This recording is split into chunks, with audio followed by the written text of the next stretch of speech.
नमस्कार विद्यार्थी मित्रों, आमचे YouTube channel science and education corridor यामध्ये आपले सर्वांचे स्वागत। बी.एड ॲडमिशन 2024 या अनुषंगाने आपण व्हिडिओ पाहत आहोत। कॅपराऊंड 4 या संदर्भातली माहिती आपण जाणून घेऊया। कॅपराऊंड 4चा जो पूर्ण शेड्यूल आहे तो कशाप्रकारे आपल्याला हँडल करायचा आहे आणि ऑप्शन्स कसे फिल करायचे आहेत जेणेकरून आपला नंबर लागेल हे आपण ह्या व्हिडिओमध्ये पाहूया। तत्पूर्वी आपण जर आमच्या चॅनलवरती अजूनही नवीन असाल तर चॅनलला सबस्क्राईब करा, व्हिडिओ आवडल्यास नक्कीच मित्रपरिवारामध्ये शेअर करा। आपल्या बी.एड कॅपराऊंड संदर्भात कुठल्याही अडचणी असतील, शंका कुशंका असतील नक्कीच आम्हाला कमेंट बॉक्समध्ये विचारा, आम्ही त्याला उत्तरे देऊ। विद्यार्थी मित्रों, हा आपला बी.एड कॅपराऊंड आहे 9 तारखेला पब्लिश झालेला, ज्यामध्ये कॅपराऊंड फर्स्ट, कॅपराऊंड सेकंड याच्या सर्व ॲक्टिव्हिटीज संपलेल्या आहेत। तर कॅपराऊंड थर्ड जो आहे त्याच्या मध्यावरती आपण आलेलो आहोत। कॅपराऊंड थर्डचं अलॉटमेंट नुकतीच झालेली आहे, जी की 18 तारखेला झालेली आपल्याला पाहायला मिळते आणि त्याचे जे ॲडमिशन्स आहेत 19 तारखेपासून ते 23 तारखेपर्यंत चालणार आहेत। तर त्यानंतरची जी ॲक्टिव्हिटी आपली आहे ती म्हणजेच आपला कॅपराऊंड फोर्थ, ज्यांचे नंबर कॅपराऊंड थर्डमध्ये म्हणजेच तिसऱ्या राऊंडमध्ये लागले नाही तर त्यांना कॅपराऊंड फोर्थ, ज्याला आपण ॲसिस्टंट कॅपराऊंड म्हणजे ए कॅपराऊंड असंही म्हणत असतो, तर त्या राऊंडसाठी आपल्याला पुढची तयारी करायची आहे। तर 25/9/2024 रोजी आपली पहिली ॲक्टिव्हिटी आहे, तर ती काय आहे, व्हॅकंट सीट चेक करणे। तर व्हॅकंट सीट जे आहेत विद्यार्थी मित्र ते आपल्याला पाहायचे आहेत। आपल्यासाठी आता किती जागा रिकाम्या तिसऱ्या राऊंडनंतर राहतील, एक मॅक्झिमम जागा तिसऱ्या राऊंडमध्ये भरल्या जातील आणि त्यानंतर रिकाम्या राहिलेल्या ज्या जागा आहेत त्यावरती आपल्याला काय करायचं आहे, ऑप्शन्स द्यायचे आहेत। तर त्यानंतर candidate fill in online forms, option forms, choice forms, तर त्याला आपण चॉईस फॉर्म असंही म्हणतो, कॉलेज चॉईस फॉर्म। तर कॉलेज चॉईस फॉर्म किंवा ऑप्शन फॉर्म आपल्याला कधीपासून भरायचे आहेत, तर 25/9/2024 ते 27/9/2024 या दरम्यान आपल्याला ऑप्शन फॉर्म भरायचे आहेत। एखाद्या विद्यार्थ्याने अजूनही जर रजिस्ट्रेशन केलं नसेल तर त्याला रजिस्ट्रेशन करण्याचा सुद्धा चान्स आहे, नवीनच्या रजिस्ट्रेशनचा चान्स। तसेच ज्यांचा नंबर पहिल्या, दुसऱ्या आणि तिसऱ्या राऊंडमध्ये लागला नाही त्यांना परत ऑप्शन फॉर्म भरायचे आहेत, त्यांना न्यू रजिस्ट्रेशन करायचं नाही, हे लक्षात घ्या। म्हणजेच आपल्याला फक्त काय करायचं आहे, आपलं पहिलं रजिस्ट्रेशन तर आपण केलेलंच आहे, फक्त आपल्याला फॉर्म, ऑप्शन फॉर्म काय करायचे आहेत, फुलफिल करायचे आहेत, द्यायचे आहेत। त्यानंतर पुढची ॲक्टिव्हिटी आपली काय असणार आहे, college generate online merit list. College काय करेल, एक मेरिट लिस्ट आपली तयार करेल 28 तारखेला। त्यानंतर पुढची ॲक्टिव्हिटी आपली जी मेरिट लिस्ट आहे तर ती आपल्याला नोटीस बोर्डवर लागलेली पाहायला भेटेल। आपल्या कॅपराऊंड 4मध्ये आपल्याला सुविधा असते की त्या कॉलेजमध्ये जाऊन आपल्याला मेरिट लिस्ट चेक करता येते आणि तीच मेरिट लिस्ट आपल्याला ऑनलाईनसुद्धा पाहता येणार आहे। त्यामुळे कॉलेजमध्येच जावं लागेल असं आपल्याला वाटण्याची अजिबात गरज नाही। तर आपण कॉलेजला न जाता ती मेरिट लिस्ट काय करू शकतो, आपल्या कॅप पोर्टलवरती सुद्धा चेक करू शकतो सेम डेटला, म्हणजेच 28/9/2024ला। आणि ह्या आपल्या शेवटच्या राऊंडचे जे ॲडमिशन्स आहेत त्याची डेट पण आपल्याला ऑलरेडी CET सेलने अगोदरच दिलेली आहे, त्यामुळेच आपण कॅप शेड्यूल असं म्हणत असतो। तर candidate seek admission and declare merit list in the institute level round, that is college will confirm their admissions through college log in. तर कॉलेज लॉग इनमधून कॉलेज आपलं CET सेलला कळवेल की आमच्या कॉलेजमध्ये आज ह्या दिवशी इतके ॲडमिशन झाले आहेत। ते कधीपासून ॲडमिशन सुरू होणार आहेत, तर 30/9/2024 ते 4/10/2024। आणि शेवटचा व महत्त्वाचा एक इथं आपल्याला पॉईंट पाहायला भेटतो, कट ऑफ डेट जी आहे तर ती 4/10/2024 आहे। 4/10/2024ला आपले सर्व ॲडमिशन्स म्हणजेच बी.एडचे ह्या वर्षीचे ॲडमिशन्स क्लोज होऊन जातील। त्यानंतर जागा जरी शिल्लक राहिल्या, रिकाम्या राहिल्या तरीही कोणाला ॲडमिशन मिळणार नाही, ह्याची आपण नोंद घ्यावी। तर चला आता आपल्याला जे ऑप्शन द्यायचे आहेत म्हणजेच कॅपराऊंड 4साठी ऑप्शन कसे द्यायचे ते आपण पाहूया। व्हिडिओ आवडत असल्यास लाईक करा। CET सेल असं टाईप करून आपण इथपर्यंत पोहोचलेलो आहोत। तर आता आपल्याला काय करायचं आहे, ह्या CET जे नाव आहे पहिलं ब्ल्यू जिथे आपल्याला आयकॉन दिसतो त्याला क्लिक करायचं आहे। त्याला क्लिक करताच आपण परत एका पेजवरती येतो जिथे आपल्याला ॲडमिशन प्रोसेस 2024-25 हे पाहायला मिळतं, त्याला क्लिक करूया। याला क्लिक करताच परत आपण एका पेजवरती जातो जिथे आपल्याला विविध कोर्सेस पाहायला मिळतात। त्या कोर्सेसच्या गर्दीमध्ये आपला जो कोर्स आहे तो म्हणजेच हायर एज्युकेशन या अंतर्गत येणारा आपला कोर्स बी.एड, याला आपल्याला क्लिक करायचं आहे।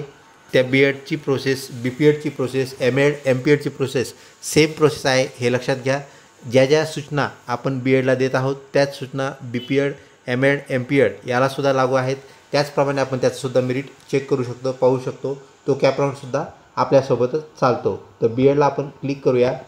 बी.एडला क्लिक करताच आपण परत एका पेजवरती जातो जेथे आपल्याला लॉग इन पाहायला मिळतं।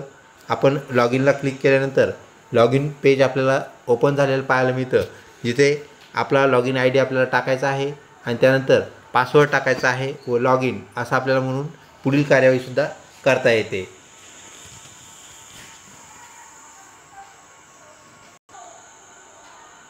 विद्यार्थी मित्रांनो, त्यानंतर आपल्या इथं जे 3 बारवरती दिसत आहेत त्या 3 बारला आपल्याला क्लिक करायचं आहे, टच करायचं आहे. त्याला टच करताच आपल्याला परत काही ऑप्शन्स आलेले इथे दिसत आहेत. तर त्यामध्ये चेक अलॉटमेंट ऑर व्हॅकन्सी याला आपल्याला क्लिक करायचं आहे. आपण कॉलेज सिलेक्ट करताच आपल्याला अशा प्रकारचा बार आलेला पाहायला मिळतो. आपण नमुन्यादाखल एक युनिव्हर्सिटी सिलेक्ट केली आहे, जी की स्वामी रामानंद तीर्थ मराठवाडा युनिव्हर्सिटी नांदेड. ह्या युनिव्हर्सिटीला आपण क्लिक केलं. त्यानंतर सिलेक्ट कॉलेज, एक कॉलेज निवडलं आणि त्या कॉलेजला निवडल्यानंतर शो अलॉटमेंट असं क्लिक केलं. तर त्यानंतर आपल्याला हे कॉलेजची इन्फॉर्मेशन समोर आलेली पाहायला मिळते. कॉलेजचा ॲड्रेस आपल्याला इथं पाहायला मिळतो, कॉलेजचं मीडियम, कॉलेजचा टाईप पाहायला मिळतो. तर आपण ह्याला काय करूया, वरती स्क्रॉल करूया आणि त्यानंतर ह्या कॉलेजमध्ये किती पर्सेंटाईलवाल्या विद्यार्थ्यांचा नंबर लागला हे आपल्याला पाहायला मिळू शकतं. तर आता काय करायचं आहे आपल्याला, इथे आपण शेवटच्या कॉलममध्ये 46 मार्कवरती इथे एक नंबर लागलेला आपल्याला पाहायला मिळतो. सोशल सायन्स मेथड आहे. त्यानंतर महाराष्ट्र स्टेटमधील विद्यार्थी आहे, ओपन, जनरल आणि इथून त्याची जी कॅटेगरी आपल्याला इथं पाहायला मिळते NT2 कॅटेगरी. तर अशा प्रकारे आपल्याला काय करायचं आहे, आपली कॅटेगरीमध्ये आपल्याला चेक करायचं आहे आपल्या कॅटेगरीचं मेरिट त्या कॉलेजला कुठपर्यंत आहे. म्हणजे सर्वप्रथम आपल्याला कॉलेज चेक करायचे आहे, कॉलेज अलॉटमेंट चेक करायचे आहे, ज्याला आपण इन्स्टिट्यूट वाईज अलॉटमेंट असं म्हणतो, ते चेक करायचं आहे. आणि त्यात सगळ्यात खालचे जे मार्क्स आहेत आपल्या कॅटेगरीची, मग आपली जी कॅटेगरी असेल त्या कॅटेगरीनुसार आपण सर्च करायचं आहे. आणि ते सर्च केल्यानंतर आपल्याला अजून एक गोष्ट सर्च करायची आहे. तर आता आपण इथे पाहू शकतो कमीत कमी किती मार्क्सला नंबर लागलेला आहे आपण शोधायचं आहे, आपल्या कॅटेगरी वाईज शोधायचं आहे. तर इथे आपल्याला 5% पण एक नंबर लागलेला पाहायला मिळतो. मीडियम उर्दू आहे, मीडियम कोणतंही असू द्या त्या मीडियमप्रमाणे आपण चेक करू शकतो. Urdu medium, out of Maharashtra student आहे. त्यानंतर ओपन कॅटेगरी आहे आणि नंबर कितीवरती लागलेला आहे, 5% लागलेला आहे. ही गोष्ट आपण लक्षात घ्या. मग आपण त्या कॅटेगरी जर आपण विद्यार्थी असो तर आपण काय करायचं आहे, त्या आपल्या कॅटेगरीचं आपण चेक करायचं आहे. हे झालं इन्स्टिट्यूट लेवलला ॲरेंजमेंट चेक करणं. त्याच्या खालीच असलेला जो ऑप्शन आहे विद्यार्थी मित्रो, तो म्हणजेच करंट व्हॅकन्सी रिपोर्ट. त्याला आपण क्लिक करण्यासाठी अगोदर युनिव्हर्सिटी सिलेक्ट करावी लागेल.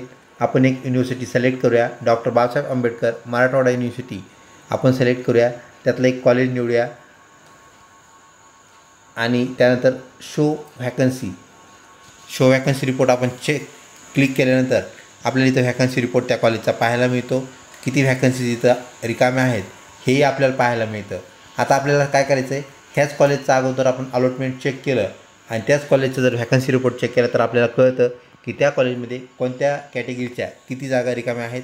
तर आपण इथे पाहू शकता open category SC ST DT VJ NTB NTC NTD OBC SC BC आणि EWS इतक्या कॅटेगरीज आपल्याला इथे पाहायला मिळतात. ज्या कॅटेगरीमध्ये अशी कुठली तरी संख्या आहे, जसं इथं 2 1 2 परत 1 2 असं आहे, त्या व्हॅकन्स सीटची संख्या आहे. आणि पुढे जे आपल्याला डॅश दिसतं आहे किंवा 0 दिसतं आहे म्हणजे तिथल्या जागा एकही व्हॅकंट नाही आहे, तर त्या कॅटेगरीच्या व्हॅकंट जागा त्या कॉलेजला नाही आहेत असा त्याचा अर्थ आहे. तर आता आपण जर ओपन कॅटेगरीमधून असाल तर आपल्याला इथं समजलं पाहिजे की मराठी मेथडचे जे विद्यार्थी आहेत, तर मराठी मेथडच्या विद्यार्थ्यांसाठी या 2 जागा जनरलच्या आहेत. आणि त्यानंतर अदर दॅन महाराष्ट्र स्टेट बाहेरचा एखादा जर विद्यार्थी असेल तर त्याला एक जागा इथं उपलब्ध आपल्याला पाहायला भेटते. मायनॉरिटी स्टुडंटसाठी 2 जागा आहेत आणि NRI नॉट रेसिडेन्सिंग इंडियन त्याला पण एक जागा आपल्याला इथं रिझर्व असलेली पाहायला मिळते, शिल्लक असलेली पाहायला मिळते. शिल्लकच्या जागा आहेत ह्या लक्षात घ्या. इकडच्या जागा ह्या भरलेल्या आहेत, जिथं जिथं 0 आहे, जिथं जिथं डॅश आहे, तर त्या जागा भरलेल्या जागा आहेत, डॅश आहेत. तर आपण सर्वप्रथम आपली मेथड चेक करायची आहे. त्यानंतर आपलं जे मीडियम आहे आणि आपलं स्टुडंटचं जे स्टेटस आहे, म्हणजे महाराष्ट्र स्टुडंट आहे का महाराष्ट्राच्या बाहेरचा आहे, मायनॉरिटीचा स्टुडंट आहे का NRI स्टुडंट, त्यानुसार आपल्याला व्हॅकंट सीट्स काय करायचे आहेत, चेक करायचे आहेत. म्हणजे 2 गोष्टींनी त्या जर आपण चेक केल्या तर आपल्याला क्लिअर कट आयडिया येऊन जाते की आपल्या कॅटेगरीचा नंबर त्या कॉलेजला किती मार्क्सला आत्तापर्यंत लागलेला आहे. त्याखालचे जर आपल्याला मार्क्स असतील तर नक्कीच आपण त्या कॉलेजचा ऑप्शन द्यायचा आहे, ऑप्शन भरायचा आहे. हा ऑप्शन भरल्यानंतर विद्यार्थी मित्र असे अनेक कॉलेज शोधा, जास्तीत जास्त ऑप्शन द्या, जेणेकरून आपला नंबर लागल्याशिवाय राहणार नाही. व्हिडिओ आवडत असल्यास नक्कीच लाईक करा, आपली बी एडशी निगडीत कुठली अडचण असल्यास नक्कीच आम्हाला कळवा, ज्याचे आम्ही उत्तर देण्यास उत्सुक आहोत. या संदर्भातलं लवकरच आपण सेशन आज ठेवूया, जेणेकरून आपल्याला याचा फायदा होईल. लवकरच भेटूया पुढच्या व्हिडिओमध्ये. तोपर्यंत धन्यवाद.